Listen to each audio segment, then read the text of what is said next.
Élèves et bienvenue à tous les élèves du terminal, toute option confondue. On va faire le corrigé du devoir sur les ondes et la cinétique que j'ai posté sur la chaîne avant-hier.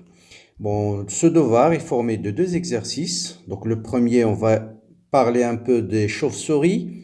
Donc ce sont des véritables sonars naturels. Ils émettent des ondes, ce sont des impulsions. Ensuite, par réflexion sur des cibles, donc en mesurant le temps d'aller et de retour, ils arrivent à mesurer la distance où se trouve la cible. Donc on vous dit, les chauves-souris émettent des fréquences, des impulsions sonores de l'ordre de 100 kHz qu'elles réceptionnent après réflexion. Quel type d'onde sonore une chauve-souris émet-il? Donc je réponds question par question. Bon, cette question, on vous demande quel type. Bien sûr, vous savez que les ondes sonores, donc sonores, c'est-à-dire le son, ce sont les ondes dont les fréquences sont comprises entre 20 Hz et 20 kHz. Si la fréquence est supérieure à 20 kHz, on les appelle les ultrasons. Si c'est inférieur à 20 Hz, on les appelle les infrasons. Les éléphants, par exemple, ils communiquent par les infrasons. Les chauves-souris par les ultrasons. Les humains, bien sûr, par le son. Donc, on est à une fréquence de 100 kHz, quelque part ici. Donc, c'est une onde de type ultrason. Bien. Deuxième question, les ondes sonores sont-ils longitudinales ou transversales? Bien sûr, ils sont des ondes longitudinales. Donc, quand on parle, on change la pression de l'air et le changement de la pression, elle est parallèle au mouvement de déplacement de l'onde. Donc, ce sont des ondes longitudinales. Calculer la longueur d'onde, sachant que la vitesse du son, c'est 340. On va dans la fréquence, on va dans la longueur d'onde. Donc, là aussi, ce sont des questions simples. La fréquence, c'est V sur lambda. Donc, vous allez calculer lambda et vous allez trouver 3,4 mm. Donc, cette question sera importante dans la dernière partie. Donc, notez bien la valeur de lambda. On va y revenir quand on va parler de la diffraction. Bien. Voilà la question intéressante, c'est la question 3. On vous dit une chauve-souris vole en ligne droite vers un obstacle avec une vitesse V égale à 8 mètres par seconde. V, c'est la vitesse avec laquelle se déplace chauve-souris. Donc là, vous avez deux types de vitesse. Il y a la vitesse du chauve-souris, j'appelle CH, CS, chauve-souris, et il y a la vitesse de l'onde, on appelle la vitesse du son. Hein? Faites attention, vous avez deux vitesses. Donc, quand la chauve-souris se déplace, elle émet un bref signal quand elle se trouve à la distance D. Donc, dans ce type d'exercice ou de questions, essayez de faire un schéma. Donc, ce signal se réfléchit sur l'obstacle et atteint chauve-souris, c'est-à-dire entre l'émission et la réception, vous avez un décalage de 60 millisecondes. Montrez que la longueur qui sépare la chauve-souris de l'obstacle, une fois qu'il a reçu, sous la forme de taux, facteur de vitesse de son, moins la vitesse de chauve-souris sur 2, et calculer sa valeur. Bien. Donc voilà le schéma. Donc vous avez chauve-souris à l'instant t égale à 0, à l'instant de l'émission. L'onde va se déplacer avec la vitesse de l'onde, vitesse du son. Arrivant à l'obstacle, elle va être réfléchie. Mais entre-temps, le chauve-souris a parcouru une distance x. Et au moment où il a reçu, d'accord, donc là, on a mesuré le temps tau. Donc tau, c'est le temps entre l'émission de l'onde se propage, réfléchit, et le moment de la réception. Donc c'est le temps qu'a mis en fait le chauve-souris pour se déplacer de cette position à celle-là. Donc là, il suffit de dire pendant ce temps tau, la distance parcourue par la chauve-souris, c'est quoi?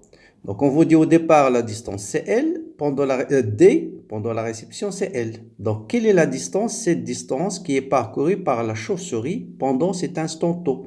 Donc vous voyez bien d'après le schéma, c'est D moins L. Donc X est égal à D moins L. Maintenant, quelle est la distance parcourue par l'onde pendant l'instant tau? La distance parcourue par l'onde, bien sûr, c'est cette distance-là, D, ensuite plus L. Hein? C'est pas de D. De D si la chauve-souris était fixe. Mais puisque la chauve-souris est mobile, la distance parcourue par le schéma, vous voyez bien, pendant l'aller, c'est grand D, pendant le retour, c'est L. Et la chauve-souris, pendant ce même instant tôt, il a parcouru la distance d moins L. Bon, il suffit d'écrire maintenant la vitesse du son, c'est-à-dire la vitesse de l'onde, c'est la distance parcourue, c'est L plus D pendant l'instant tôt. Et la vitesse du chauve-souris, c'est D, on a dit c'est quoi? C'est D moins L, c'est D moins L, toujours pendant le même instant tôt. Bon, il suffit de déduire ici L plus D d'après la première équation, c'est taux fois la vitesse du son. Et d'après l'équation, G D moins L est égal à V fois la vitesse du chauve-souris, V fois taux. Bon, qu'est-ce qu'on veut L? Donc, je vais faire la relation 1 moins la relation 2, 1 moins 2. Ça me donne L moins D est égal à taux, facteur de la vitesse du son, moins la vitesse du chauve-souris. Donc, 2L, pardon. Qu'est-ce que j'ai ici? Donc, je fais 1 moins 2, c'est 2L. C'est 2L, pardon, c'est 2L. Donc, je vais déduire L est égal à taux, facteur de la vitesse du son, moins la vitesse du chauve-souris, divisé par 2. Donc, voilà la relation qu'on nous demande de démontrer. D'accord? Bien, question suivante. Bon, on va relire d'abord la question. Calculer sa valeur, donc là vous avez taux, donc on vous donne taux, voilà il est quelque part ici, c'est 60 millisecondes, on vous donne la vitesse du son, la vitesse du chauve-souris, bien sûr il suffit de transformer le milliseconde en seconde, je vous laisse le soin de faire l'application numérique. Question suivante, vu que l'air se comporte comme un gaz parfait, on définit la vitesse comme étant racine carrée de 1,39, la constante des gaz parfaits fois la température divisée par la masse molaire. Question, sachant que l'unité du joule, c'est kg mètre carré seconde moins 2, montrez par analyse dimensionnelle que la relation précédente est homogène, c'est-à-dire cette relation. Bon, juste pour indication, le joule, bon, il se peut qu'on ne vous donne pas la définition ou bien le joule c'est quoi. Mais pour se rappeler, le joule c'est quoi? C'est l'unité de l'énergie. Et vous prenez n'importe quelle énergie, par exemple l'énergie cinétique, c'est quoi? C'est 1 demi mv carré. Donc, le joule, qui est l'unité de l'énergie, ce sera l'unité de la masse, qui est kilogramme, fois l'unité de la vitesse au carré. L'unité de la vitesse, c'est mètre, donc mètre carré par seconde, donc seconde moins 2. Vous voyez que je retrouve facilement l'unité du joule. Bien, maintenant, je vais montrer que ceci a une dimension d'une vitesse. Bon, il suffit de remplacer. Bon, voilà, j'ai déjà préparé. Voilà, vous avez V carré fois, vous avez la constante du gaz parfait, c'est joule, mol moins 1, Kelvin moins 1.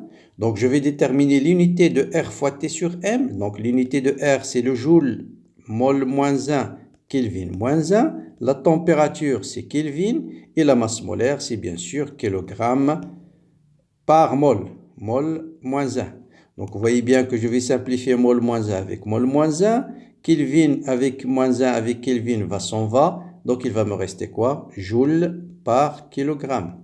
Et en remplaçant le joule par sa valeur, c'est-à-dire le joule par sa valeur, kilogramme mètre au carré seconde moins 2. Donc, le joule, c'est kilogramme mètre carré seconde moins 2 divisé par kilogramme. Kilogramme avec kilogramme. Donc, l'unité de la vitesse du son, sa dimension, ça sera la racine carrée de mètre au carré seconde moins 2, c'est-à-dire mètre par seconde. Donc, c'est bien une vitesse. Pas de problème. Question suivante. Question suivante. Calculer température de l'air en degrés Celsius. On vous donne la masse molaire, la constante des gaz parfaits. Bon, vous avez tout là aussi, je vous laisse le soin faire l'application numérique. Donc, faites attention, juste la température, on vous dit en degrés Celsius. Le résultat que vous allez trouver, θ1, c'est en Kelvin. Hein, il faut le transformer en degrés Celsius, d'accord? Donc, vous retranchez de 173. Bien, donc maintenant, voilà la question intéressante, c'est la question suivante. On vous dit, dans le mur précédent, existe une ouverture de A égale à 3 mm. Vous vous rappelez, la longueur d'onde qu'on a trouvée, c'était combien? C'est 3,4, je crois, mm. Vous voyez bien que lambda, c'est de l'ordre de grandeur de A. Et ça, c'est la condition nécessaire pour avoir la diffraction des ondes sonores. Il faut que lambda soit de l'ordre de l'ouverture. Et on est bien, cette condition est bien vérifiée. Bien. Donc, on vous dit l'onde se propage dans deux milieux différents. Le premier, c'est l'air à une température θ1. Le deuxième, c'est l'azote à une température θ2. On vous donne la masse molaire de l'air, c'est déjà donné. On vous donne la masse molaire de l'azote. Montrez que l'écart angulaire qu'on note d'habitude θ, là, il est noté phi, est donné par lambda 1 sur A, racine carrée de la masse molaire de l'air sur la masse molaire de l'azote, T2 sur T1. Ensuite, calculez sa valeur. Voilà, question intéressante. Bien. Bon, dans ce cas-là aussi, donc vous voyez que l'onde passe de l'air vers l'azote. Donc l'air a une température θ1, l'azote a une température θ2. Comme la vitesse, elle dépend de la température, donc vous allez avoir ici une vitesse V1, ici une vitesse V2.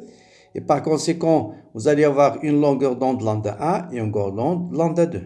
Quelle est la grandeur qui reste constante quand je passe de la diffraction d'un milieu 1 à un milieu 2? Vous avez une grandeur qui ne change pas, laquelle? C'est la fréquence. Donc, vous avez la fréquence F dans l'air, ça doit être exactement la même que la fréquence dans l'azote. La vitesse change, la longueur d'onde change, mais le rapport reste constant. Et le rapport, c'est la fréquence. Voilà la clé de la réponse. Donc voilà, on va dire la fréquence ici, lambda 1 sur V1 est égal à lambda 2 sur V2. Donc ça, c'est la condition nécessaire. Bien sûr, hein, lambda 1 sur V1 ou bien c'est la même chose, c'est V1 sur lambda 1 égale à V2 sur lambda 2. C'est la même chose, hein, d'accord? Donc ça, en fait, la fréquence dans le milieu 1 est égale à la fréquence dans le milieu 2, ce qui implique cette relation. Donc je vais avoir lambda 2 fois V1, lambda 2 fois V1 est égal à lambda 1 fois V2. Donc, je vais déterminer lambda 2 est égal à lambda 1 fois V2 divisé par V1. Voilà la longueur d'onde dans le milieu 2. Or, voilà lambda 2, c'est lambda 1. Maintenant, je vais remplacer juste V2 par sa valeur. Par définition, c'est 1,39 R fois θ2 sur la masse molaire du milieu 2, qui est l'azote.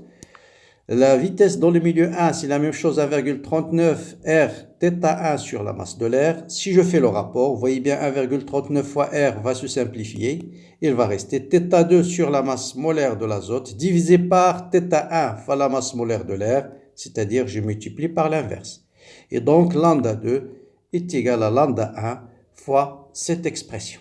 Et vous savez que l'angle θ, qu'on note θ en diffraction, par définition est donné par lambda sur A, A sur l'ouverture. Lambda dans le milieu 2, c'est lambda 2. Donc je remplace lambda 2 et je trouve exactement la relation demandée. Sauf qu'on vous demande de donner sa valeur en degrés. Notez bien, la valeur que vous allez trouver ici, quand vous faites l'application numérique, elle est en radians. Donc, si vous voulez la valeur en degrés, il faut transformer la valeur que vous allez trouver ici en degrés. Bon, voilà pour l'exercice sur les ondes. On va passer à la mesure de la pression. Donc, on vous dit, on suit ici la cinétique par mesure de pression de pentaoxyde de diazote qu'on va mettre dans une enceinte. Donc, ça veut dire dans l'exercice, le volume, c'est une constante. La température, c'est une constante. Et vous avez PV égale nRT. Donc, RT, c'est une constante. Donc, si et V, c'est une constante. Donc, si la quantité de matière change, la pression change. Donc, la mesure de la pression permet de suivre l'évolution de la quantité de matière du gaz en fonction du temps. Voilà le rapport P de T sur P0, hein, c'est F de T, en fonction du temps. Et les questions: déterminer la quantité de matière initiale, dresser le tableau d'avancement, montrer que X max est égal à 4,4. Tout ça, je commence par ces questions simples. Donc, vous avez bien sûr P0, V0 égale N0 fois RT. Pour déterminer N0, c'est P0 fois V sur RT. Bon, la seule chose qu'il faut attention, le volume dans cette expression, bien sûr, doit être en quoi? En mètres cubes. Le reste, petite application numérique, vous allez trouver effectivement 8,8, 10-3. Bon, le tableau d'avancement, bien sûr, 2N2O5 dans 4NO2 plus O2. Tous les trois sont des gaz. À T égale à 0, vous avez N0, 0, 0. À l'instant T, à l'état final. Donc N0 moins 2X final, 4X final, X final. Bon, quelle est la valeur de X max? On a un seul réactif, donc X max est obtenu lorsqu'il n'y a plus de réactif, c'est-à-dire N0 moins 2X égale à 0, donc ça veut dire X max est égal à N0 sur 2. N0, on vient de trouver 8,8, divisé par 2, ça vous donne 4,4. Bon, ça c'est des questions, je pense, simples. Maintenant, pour réaliser le suivi, il a fallu trouver la relation entre f de t et x. Et on vous dit de déterminer justement cette relation. Quelle est la relation entre la pression et l'avancement x? Là, il faut toujours revenir au tableau d'avancement. Et vous regardez quels sont les éléments qui sont gazeux dans votre mélange réactionnel. Là, tous les trois sont des gaz. Donc, la quantité de matière du gaz total, c'est la somme de tout ça. C'est la somme de tout ça, à un instant t. Donc, on va déterminer la quantité, d'après le tableau d'avancement, la quantité de matière totale, N gaz, c'est quoi? C'est N0 moins 2X plus 4X plus X. Donc, 5X moins 2X, c'est 3X. Et donc, ça vous donne N0 plus 3X. Bien. Donc, ça, c'est la quantité de matière totale. Maintenant, on veut montrer l'expression demander. Donc là, il suffit d'écrire P à l'instant T. C'est bien sûr fois V. C'est N, une quantité de matière de gaz qui est N0 plus 3X fois RT. Et vous savez que P0 fois V égale à N0 fois RT. Le volume reste constant, la température reste constante. Si on fait le rapport, bien sûr, vous allez voir P de T sur P0. Ça sera RT avec T vont se simplifier, N0 plus 3X sur N0. Donc, on va déduire que P de T sur P0, ça sera N0 sur N0, c'est 1. Donc, 1 plus 3X sur N0. Et ça, c'est F de T. Donc, voilà les questions qu'on nous demande de démontrer. Bien. Ensuite, on vous dit, en utilisant le résultat de la relation, sachant que le rapport P de max sur P0 où P max est la valeur de pression lorsque l'enceinte l'avancement atteint est maximal, utilisez la figure A, montrez qu'en utilisant la figure 1, que la réaction n'est pas encore terminée. Bien. Donc, on va d'abord calculer ce rapport, P de max sur P0. On va calculer P de max sur P0. Bon, il suffit de savoir P de max sur P0. On vient de montrer que P sur P0, c'est 1 plus 3X sur N0. Donc, P de max, il suffit de remplacer X par X max. Or, d'après la question précédente, X max, c'est N0 sur 2. Donc, ça vous donne 1 plus 3 demi. Donc, ça vous donne 2,5 P0. Et vous remarquez effectivement que sur la courbe qu'on vous a donnée tout à l'heure, vous avez ici 2,5. Donc, vous voyez bien qu'on retrouve la valeur qui est sur la courbe. Bien. Question suivante. On vous dit montrer que la température, donc il suffit d'aller sur la courbe, vous voyez à 100 degrés C, vous voyez bien que on est presque à P max, donc la réaction est presque terminée. Donc il n'est pas encore terminé tout à fait, parce que pour qu'elle soit terminée, il faut que ce soit exactement à 2,5, mais là c'est presque terminé. Bien, maintenant on va s'intéresser à la vitesse. Donc question intéressante là aussi, c'est celle-là. On vous dit d'exprimer l'expression de la vitesse en fonction de la dérivée de la fonction qu'on représente. Dans la courbe, on représente f de t en fonction du temps. Donc, pour déterminer la vitesse de réaction, il faut chercher la relation entre d de x sur d de t et d de f sur d de t. Pour la vitesse, la seule définition, c'est 1 sur le volume de la solution d de x sur d de t. Or, on a la fonction f de t, c'est 1 plus 3x sur n0. Bon, il suffit de dériver. Donc, d de f de t sur d de t, ce sera quoi? La dérivée de 1, c'est 0. 3 sur n0, c'est une constante. Donc, d de x sur d de t. Voilà. Donc, je détermine d de x sur d de t. Donc, d de x sur d de t est égal à n0 sur 3 d de f sur d de t. Voilà. Cette équation, je la remplace ici et je trouve que la vitesse, c'est N0 sur 3 fois le volume de la solution d de f sur d de t. Bien, on nous dit de l'exprimer en fonction de RT. Il suffit de dire que P0 fois V est égal à N0 fois RT. Donc, N0 sur V est égal à P0 sur RT. Donc, je remplace N0 sur V par sa valeur par P0 sur 3 RT T de F sur D de T. Et voilà l'expression de la vitesse qu'on nous demande de déterminer. Voilà. Une fois qu'on a trouvé l'expression de la vitesse en fonction d de f sur d de t, bien sûr, vous pouvez calculer la vitesse à n'importe quel instant. D'après la courbe, vous pouvez déterminer d de f sur d de t. R, c'est connu. T, c'est une constante, c'est donné. P0, c'est donné. Donc, connaissant d de f sur d de t, je peux calculer la vitesse à n'importe quel instant. Maintenant, comme application, on veut déterminer t1 demi. Donc, il suffit de savoir que f de t1 demi, on veut montrer cette relation. Donc, on vient de montrer que f de t, c'est 1 plus 3x sur 2. Donc, je vais écrire, puisqu'on me demande d'exprimer f de t1 demi en fonction de f de t max. Donc, je vais calculer d'après cette relation, c'est quoi f de t max? C'est 1 plus 3x max sur 2. C'est quoi f de t1 demi? C'est 1 plus 3x 1 demi sur 2. Et donc, f de t1 demi, je remplace x1 demi par x max sur 2. Donc, vous remplacez ici par x max sur 2, ça vous donne 3x max sur 4. Donc, d'après les relations 1, je vais déterminer c'est quoi 3x max sur 2. Donc, vous voyez bien que c'est f de t max moins 1. Donc, je vais remplacer 3x max sur 2. Ici, c'est... Voilà, donc ça, c'est 1 plus 1 demi fois 3x max sur 2. Donc, je remplace ce 3x max sur 2 par f de t max moins 1. Donc, ça sera f de t 1 demi. C'est 1 plus f de t max moins 1 sur 2. Voilà. Et puis, facilement, vous allez f de t 1 mettre au même dénominateur. Donc, je trouve bien facilement la relation qu'on me demande de démontrer. Or, f de t max, c'est 2,5. Donc, vous remplacez f de t max ici par 2,5.